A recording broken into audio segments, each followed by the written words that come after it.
Salam rahayu buat saudaraku sekalian yang ada di mana saja. Saudaraku, kali ini saya akan berikan edukasi tentang jimat gajah wulung, karena banyaknya permintaan saudara kita juga yang sudah banyak masuk ke WA karena bertanya tentang sarana atau media yang bisa dipakai buat menambah tenaga bahasanya atau kekuatan agar kita itu punya tenaga yang lebih. Begini ya saudaraku ya, di zaman dulu itu orang-orang dahulu saudaraku itu memang menggunakan kebanyakan itu medianya itu pakai ilmu saudaraku. Contoh seperti ilmu Bolo Sewu, Bandung Bondowoso, itu bisa saudaraku. Atau ilmu gajah wulung, itu ada ilmunya. Seperti Lindu Plaoro itu juga bisa, dan ilmu Bandung Sengoro itu juga bisa saudaraku. Itu ilmu-ilmu memang dipakai buat perang dan sekaligus buat menambah kekuatan agar si pemiliknya itu bisa punya tenaga lebih.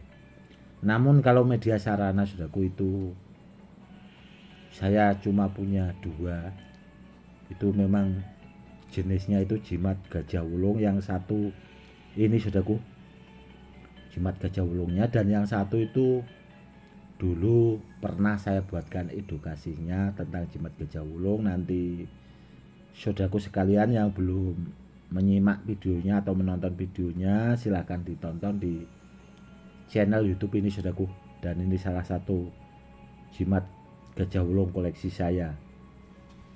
Dan media sarana seperti ini saudaraku memang zaman dulu itu dipakai itu tadi buat perang atau buat menambah tenaga.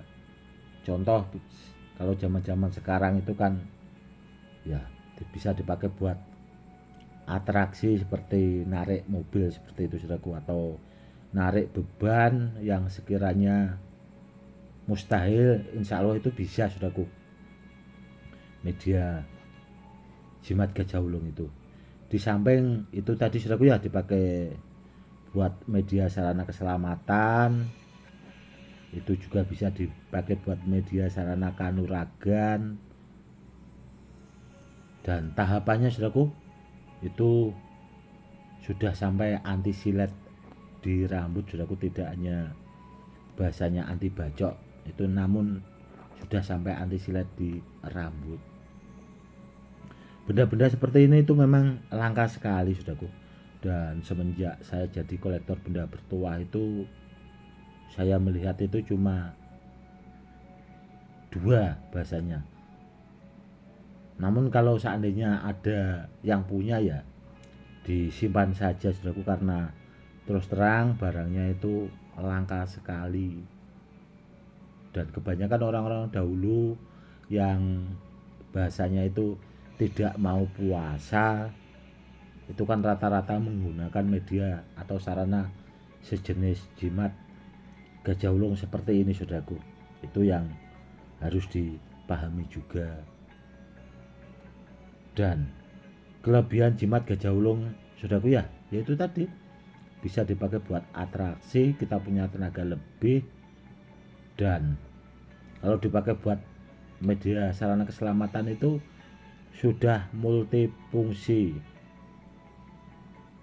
Bagusnya di situ bisa juga buat anti santet saudaraku. Seandainya ada orang yang berniat jahat dan sebagainya itu, insya Allah kita akan bahasanya tidak mempan. Seperti itu. Intinya barangnya langka sekali saudaraku. Dan bila ada di antara saudaraku punya benda-benda barang peninggalan asli ori kuno, itu disimpan baik-baik ya saudaraku ya, karena barangnya itu langka saudaraku, karena barang asli itu langka. Apalagi kalau kita tahu asal usulnya dengan jelas. Kebanyakan orang itu kan punya peninggalan dari kakek, bahasa dari orang tua lah, itu turun temurun dari kakek buyut asal mulanya kebanyakan seperti itu. Dan kalau punya yang seperti itu disimpan baik-baik saja saudaraku, karena ya itu tadi bendanya yang langka. Sedangkan benda ini saja dulu saya dapat itu dari sesepuh saudaraku, itu juga ngelobihnya mendapatkannya itu yang susah, karena barang-barang peninggalan itu kan rata-rata dipakai buat pribadi, dan kalau dimahari juga susah zaman dulunya saudaraku. Kita melihat saja itu barangnya itu, kalau kita tidak mengenal dengan baik itu susah saudaraku untuk melihat barangnya saja, apalagi sampai memaharinya. Dan kalau zaman dulu saudaraku ya, benda-benda seperti ini, barang peninggalan, kalau di daerah saya saudaraku ya, di daerah Pati Jawa Tengah itu maharnya itu mintanya mahal sekali saudaraku, mahal sekali. Karena apa? Karena orang-orang zaman dahulu itu ada yang barter sama rumah. Karena zaman dahulu itu kan di daerah saya itu kan kebanyakan rumah itu dari kayu jati saudaraku, kebanyakan dari kayu jati. Dan kalau zaman-zaman sekarang rumah kayu jati itu kan rumahnya para sultan saudaraku, karena harganya itu sudah mahal sekali. Ada yang sampai 2M, ada juga sampai 12M. Karena ya itu tadi kayu jatinya itu juga mahal. Ya karena itu tadi bagus juga. Dan ada juga itu zaman dahulu itu benda-benda seperti ini itu di barter sama tanah saudaraku. Karena dulu saya pernah dapat dari kakek buyut itu, dulu pernah dibarter sama tanah saudaraku. Kata kakek seperti itu, karena orangnya itu ya itu tadi minta aja kepengen punya sawah, jadi beliaunya itu suka barang itu tadi, akhirnya ya itu tadi saudaraku tidak bisa dibarter sama tanah. Dan ya barangnya akhirnya dibawa kakek saya, dan sekarang bendanya juga saya koleksi saudaraku, jadi saya simpan sampai sekarang. Dan kedepannya buat peninggalan kan seperti itu.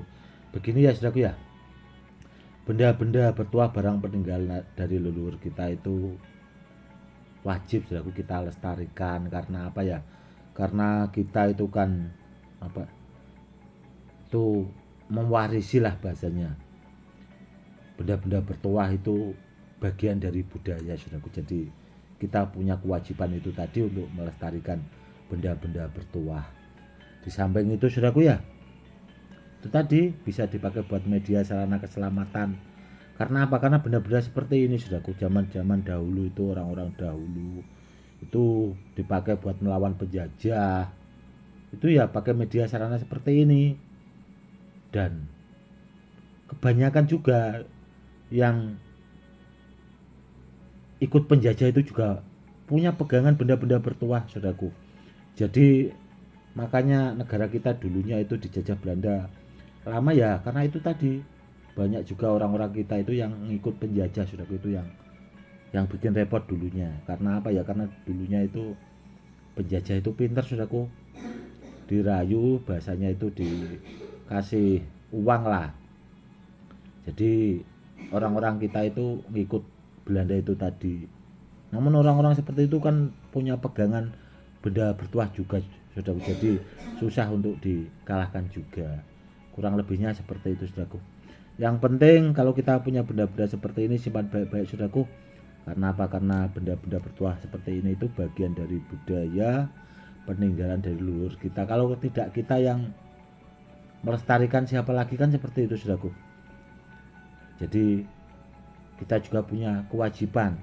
Di samping itu kalau kita melestarikan benda-benda seperti ini saudaraku, kebanyakan rata-rata kolektor itu hidupnya mapan. Karena apa? Karena ingat sama leluhurnya saudaraku.